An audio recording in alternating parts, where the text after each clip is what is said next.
who I am living. And will go to my country and my own relatives and get a wife for my son Isaac. The servant asked him, what if the woman is willing to come back with me to this land? Shall I then take her, your son, back to the country you're from? Make sure you do not take my son back there, Abraham said. The Lord, the God of heaven, who brought me out of my father's household and my native land, and who spoke to me and promised me on oath, saying, to your offspring, I will give this land. He will send an angel before you so that you can get a wife for my son from there. If the woman is unwilling to come back with you, then you will be released from this oath of mine. Only do not take my son back there. So the servant put his hand under the thigh of his master Abraham and swore an oath to him concerning his marriage. So there we see that weird, intimate deal that you made. And the hand under the thigh. Now, I ain't making no deals with y'all. Put my hand under your thigh. It's going to go. So, but basically we're seeing Abraham saying, look, man, we need a wife for my son. So what you're going to do is you're going to go pick one out. So basically he goes to the next woman's supermarket and he picks out the next woman that's going to be Isaac's son, or wife. So, how many of y'all think that's an awesome deal? Don't see your hand there. Well, for the women, it don't matter. It don't matter. Y'all just stuck with it. Y'all like that idea? Now the guys, boy, they had to pick a list. They could say, all right, this is the one I want right there. And then the woman was just have to just go along with it. Well, they asked Rebecca if she wanted to go. Well, that was later in the story. But they asked her. That was later in the story. We ain't focusing on that right now.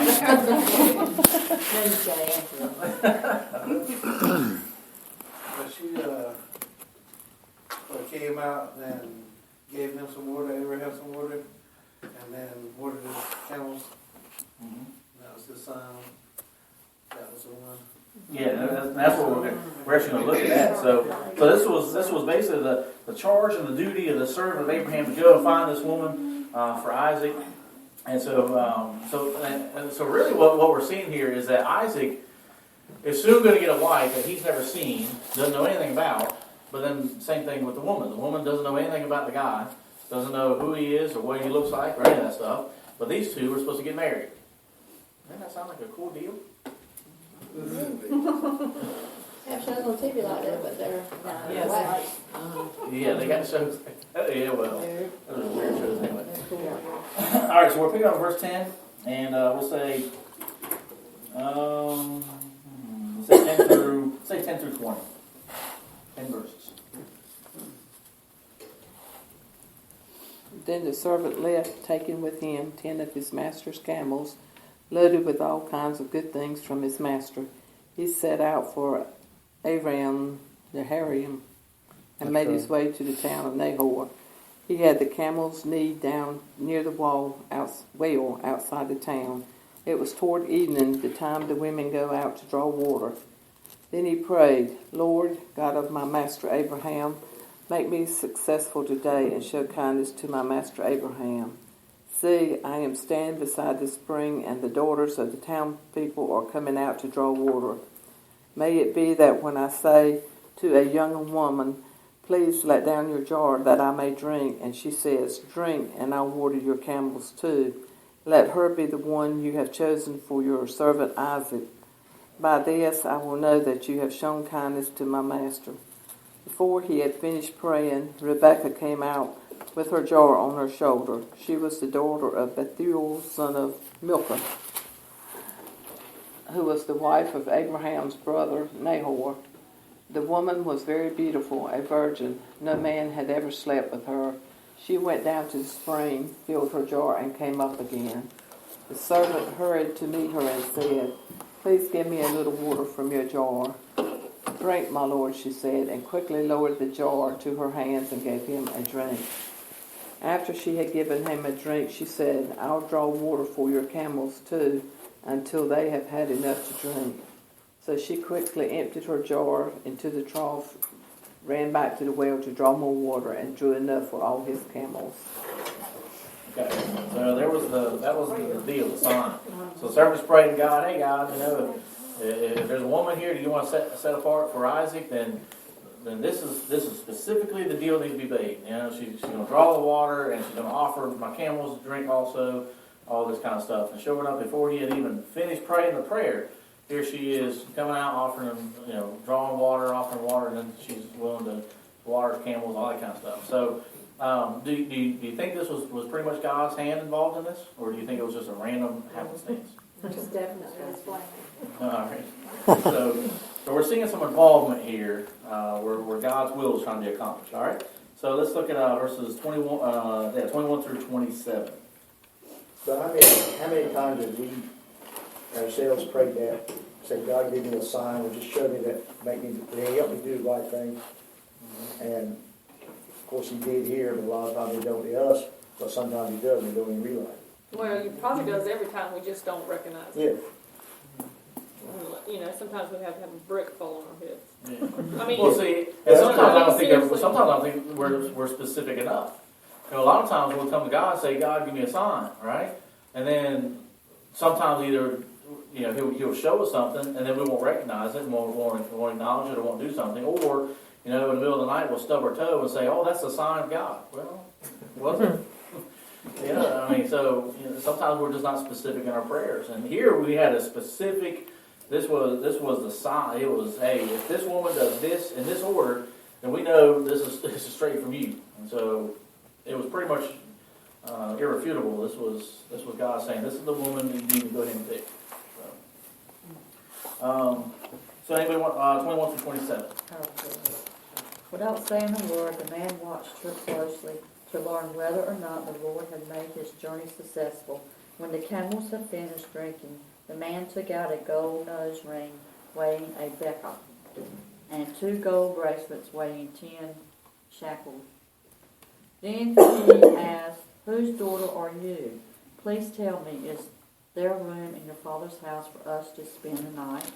She answered him, I am the daughter of Bethel, the son that Milcah bore to Nahor. And she added, we have plenty of straw and fodder, as well as room for you to spend the night. Then the man bowed down and worshipped the Lord, saying, Praise be to the Lord, the God of my master Abraham, who has not abandoned his kindness and faithfulness to my master. As for me, the Lord has led me on the journey to the house of my master's relatives. Okay. Now, why did he take out a gold nose ring and 2 gold bracelets? What was that all about? He's going to get ready to put that nose ring in her. Yeah. Taste her. Why you try to put a nose ring on me? They were popular back then, now they're popular again, but they sure was.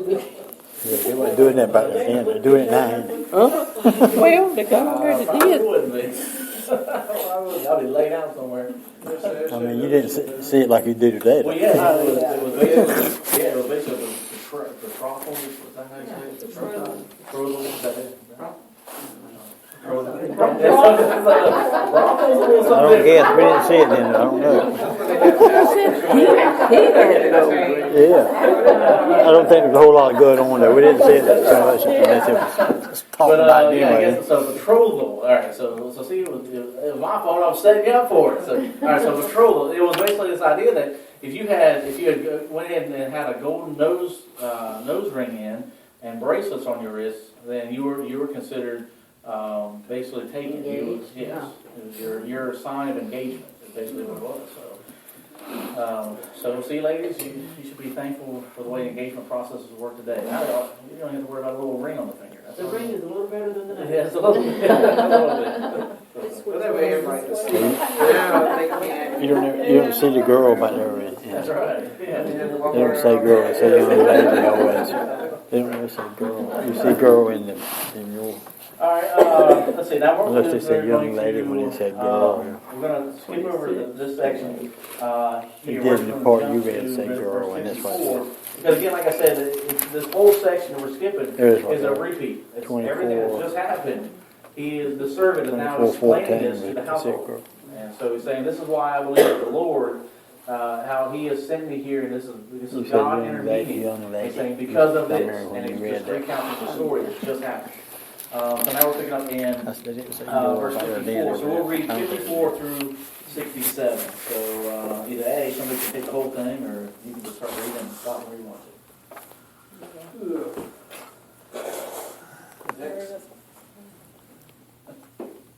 I mean, y'all look at me, I can't read that small print. I think that was this, James 57, 4. Okay. Sorry. Then he and the men who were with him ate and drank and spent the night there. When they got up the next morning, he said, "Send me on my way to my master." But her brother and her mother replied, "Let the girl remain with us 10 days or so then you may go." But he said to them, "Do not detain me. Now that the Lord has granted success to my journey, send me on my way so I may go to my master." Then they said, "Let's call the girl and ask her about it." So they called Rebekah and asked her, "Will you go with this man?" "I will go," she said. So they sent their sister Rebekah on her way along with her nurse and Abram's servant and his men. And they blessed Rebekah and said to her, "Our sister, you may increase to thousands upon thousands. May your offspring possess the gates of their enemies."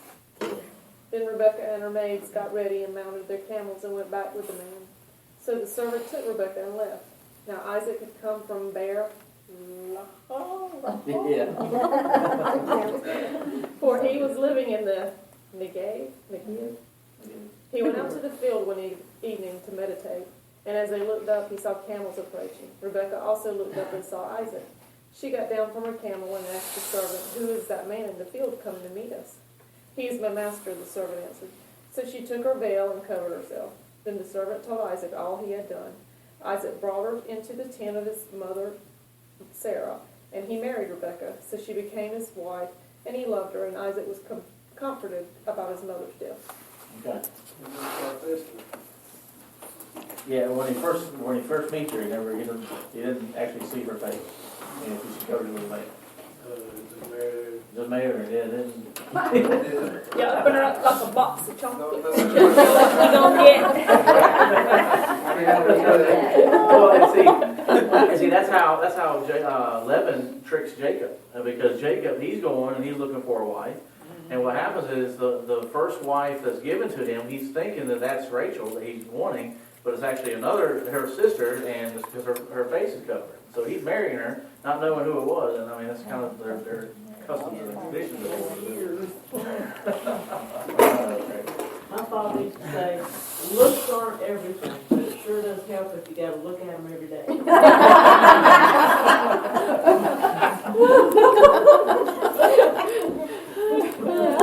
I guess that's a good point. That's why I say, Jim, you might have quiet. I'm learning to keep my mouth shut a long time. Well, all I can say is that Andrea did very well. That's all I can say. Andrew did or you did?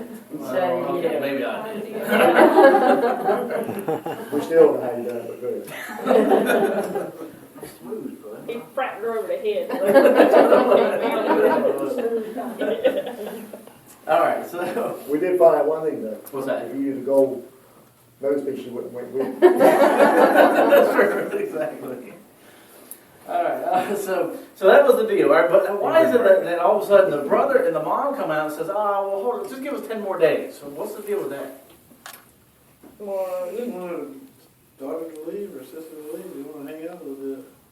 Yeah, I mean, they were kind of like, well, we know that this is kind of what you said is the Lord's will, and we know that we probably need to let her go, but just give us a few more days. They were checking him out to make sure he was I don't know on who he the up and is. up. Okay, that's true. Showed up by the creek and take my dog out. That's true. Well, yeah, I mean, that's the thing, because you gotta realize that all of a sudden this dude's showing up, nobody knows who he is, showing up, like, oh, by the way, my master is several miles away, but this is the Lord's will for me to just snatch up your daughter and take her to a whole complete land. Gave her the nose ring and everything else, like claiming our ownership. Yeah. Like, So I'd be like, hold up now, what's the deal here? So, yeah, I mean, they would probably want to try to figure this out a little bit, have a little bit more time trying to figure it out, but, but then they asked Rachel, they said, all right, Rachel, what's up? You want to go with them or not? I found that very interesting because it always seems like